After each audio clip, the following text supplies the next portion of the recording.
नमस्कार। ये आकाशवाणी पटना है। अब आप खालिद रशीद से प्रादेशिक समाचार सुनिए। प्रधानमंत्री नरेंद्र मोदी ने कहा है कि भारत अब वैश्विक स्तर पर मेक फॉर द वर्ल्ड के लक्ष्य की ओर तेजी से बढ़ रहा है। श्री मोदी ने अहमदाबाद के हंसलपुर में सुजुकी कंपनी द्वारा निर्मित बैटरी इलेक्ट्रिक वाहन ई विटारा को झंडी दिखाते हुए कहा कि अब दुनिया के दर्जनों देशों में मेक इन इंडिया लिखे इलेक्ट्रिक वाहन चलेंगे। प्रधानमंत्री ने कहा कि भारत में बने इलेक्ट्रिक वाहन 100 से अधिक देशों में निर्यात किए जाएंगे। श्री मोदी ने बताया कि देश में हाइब्रिड बैटरी इलेक्ट्रोड बनाने की भी शुरुआत कर दी गई है।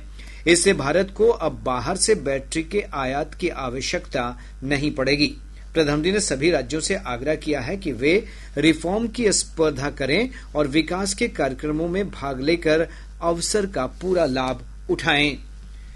राज्य सरकार ने नई औद्योगिक निवेश प्रोत्साहन पैकेज 2025 को मंजूरी दे दी है। इसके तहत नए उद्यम स्थापित करने वाले उद्योगपतियों और निवेशकों को भूमि संबंधी रियायत, ऋण में छूट और अन्य सहायता प्रदान की जाएगी। मुख्यमंत्री नीतीश कुमार की अध्यक्षता में आज हुई मंत्रिमंडल की बैठक में इस संबंध में प्रस्ताव को मंजूरी दी गई। कैबिनेट विभाग के अपर मुख्य सचिव डॉक्टर एस सिद्धार्थ ने बताया कि इसके तहत उद्यमियों को 40 करोड़ रुपए तक की ब्याज सब्सिडी और उद्योग स्थापित करने के लिए 30% तक की पूंजी सब्सिडी प्रदान की जाएगी। श्री सिद्धार्थ ने बताया कि एक अन्य महत्वपूर्ण फैसले के तहत कैबिनेट ने मुख्यमंत्री दिव्यांगजन उद्यमी योजना शुरू करने को भी मंजूरी दे दी है। मुख्यमंत्री नीतीश कुमार ने सोशल मीडिया पोस्ट के माध्यम से इन बड़े निर्णयों पर अपनी प्रशंसा व्यक्त की है। उन्होंने कहा कि इस पैकेज से राज्य में उद्योगों को तेजी से विकास करने में सहायता मिलेगी। प्रादेशिक समाचार आप आकाशवाणी पटना से सुन रहे हैं। निर्वाचन आयोग ने कहा है कि प्रदेश में चल रहे मतदाता सूची के विशेष गहन पुनरीक्षण एसआईआर के तहत अब तक 99.11% मतदाताओं से दस्तावेज प्राप्त हो चुके हैं। निर्वाचन आयोग के अनुसार दस्तावेजों की दैनिक संग्रह दर 1.64% है।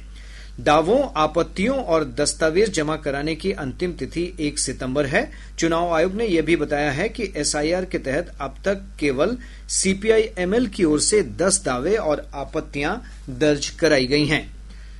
कांग्रेस के वरिष्ठ नेता और लोकसभा में नेता प्रतिपक्ष राहुल गांधी की वोटर अधिकार यात्रा का तीसरा चरण आज सुपौल से शुरू हुआ। श्री गांधी ने चुनाव आयोग पर मतदाता सूची के गहन पुनरीक्षण के नाम पर लोगों को मताधिकार से वंचित करने का आरोप लगाया है। यात्रा में कांग्रेस सांसद प्रियंका गांधी भी आज शामिल हुई। राजद नेता तेजस्वी प्रसाद यादव, भाकपा माले के महासचिव दीपांकर भट्टाचार्य, वीआईपी प्रमुख मुकेश सहनी सहित महागठबंधन के कई नेता इस यात्रा में शामिल हैं।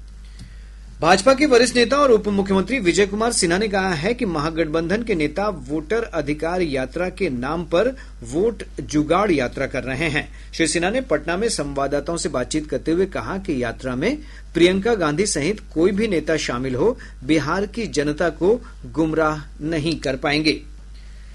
राज्य के विभिन्न भागों में मानसूनी बारिश का सिलसिला जारी है। मौसम विभाग की रिपोर्ट के अनुसार पिछले 24 घंटों के दौरान गयाजी के वजीरगंज में सबसे अधिक 76.2 मिलीमीटर बारिश रिकॉर्ड की गई।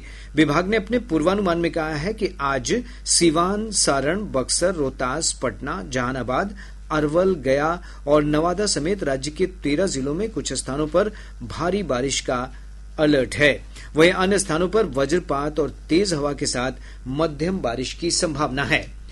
केंद्रीय शिक्षा मंत्री धर्मेंद्र प्रधान ने आईआईटी पटना के 12वें दीक्षांत समारोह में विद्यार्थियों को मेडल और उपाधि प्रदान की। कार्यक्रम में केंद्रीय मंत्री गिरिराज सिंह, नित्यानंद राय समेत अन्य गणमान्य लोग मौजूद थे। इसके साथ ही आकाशवाणी पटना से प्रसारित प्रादेशिक समाचार का ये अंक समाप्त हुआ।